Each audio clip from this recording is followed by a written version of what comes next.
खबरों की शुरुआत बड़ी खबर के साथ में निजामुद्दीन मरकज मामले में बड़ी कार्रवाई की गई है। बता दें 12 नई चार्जशीट दाखिल की गई हैं और चार्जशीट 12 देशों के 41 विदेशियों के नाम इसमें शामिल हैं। मरकज केस में अब तक 59 चार्जशीट दाखिल की जा चुकी हैं। अब तक 956 विदेशी जमातियों के नाम इसमें शामिल किए जा चुके हैं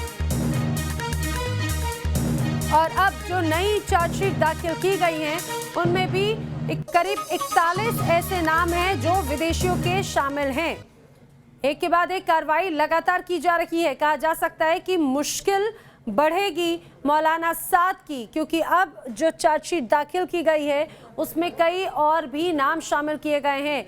12 नई चार्जशीट दाखिल की गई हैं, लेकिन सबसे अहम सवाल यही होता है कि आखिर गिरफ्तारी कब होगी मौलाना साद की। आखिर कब तक मौलाना साद इस तरह से छुपता बैठेगा। अब तक 956 विदेशी जमातियों के नाम इसमें शामिल हैं। ज्यादा जानकारी के साथ में रुमान उल्ला खान हमारे सहयोगी जुड़ रहे हैं। जी रुमान। देखिए, यही सबसे बड़ा सवाल है कि आखिर मौलाना साद सामने क्यों नहीं आए पुलिस के पास और पुलिस ने आखिर अब तक उनको गिरफ्तार क्यों नहीं किया। हालांकि इस पूरे मामले में लगातार चार्जशीट दाखिल की जा रही है क्राइम ब्रांच के द्वारा।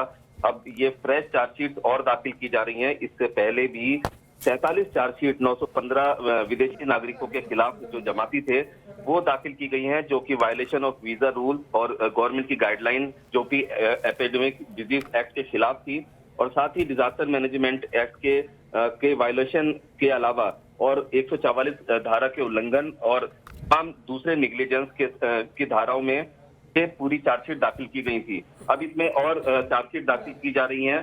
जाहिर है कि अब तक जो टोटल नंबर ऑफ चार्जशीट हैं इस केस में अब 59 हो जाएंगी, जो कि 956 विदेशी नागरिकों के खिलाफ है, जो कि 36 अलग अलग देशों से ताल्लुक रखते हैं। लेकिन सबसे बड़ा सवाल यही है कि इस पूरे मामले में जो सबसे मुख्य आरोपी है मौलाना साद, हालांकि उनकी तस्वीरें भी सामने आई हैं जिस तरह से मौलाना साद लगातार बाहर निकल रहे हैं। ऐसी स्थिति में मौलाना साद के खिलाफ कार्रवाई पुलिस के द्वारा क्यों नहीं की गई। और सबसे बड़ा सवाल तो यही कि आखिर दिक्कत कहां पर आ रही है, क्योंकि ये कोई छोटा मोटा मामला नहीं है, कोई नया मामला नहीं है। मामला बहुत पुराना है, कार्रवाई होते हुए काफी वक्त हो चुका है और जिस तरह से, और ये भी नहीं है कि मौलाना साद कहाँ है, ये कहीं पे छुपे बैठे हो, ये भी जानकारी है। मौलाना साद आराम से बाहर घूम रहे, लेकिन गिरफ्तारी नहीं हो पा रही, कोई कार्रवाई नहीं हो पा रही। पेच कहाँ पर फंसता है, क्या ऊपरी दबाव है? 31 मार्च को ये एफआईआर दर्ज हुई थी, जिसके बाद क्राइम ब्रांच इस पूरे मामले की जांच कर रही है। मौलाना साद के बेटों से भी पूछताछ की गई, उनके मरकज से जुड़े हुए कई लोगों से पूछताछ की गई। इस मामले में प्रवर्तन निदेशालय ने भी पूछताछ की और जाहिर तौर पर हवाला लिंक भी सामने आया। पैसों के लेन देन को गलत तरीके से किया गया था, ये जानकारियां भी सामने आई।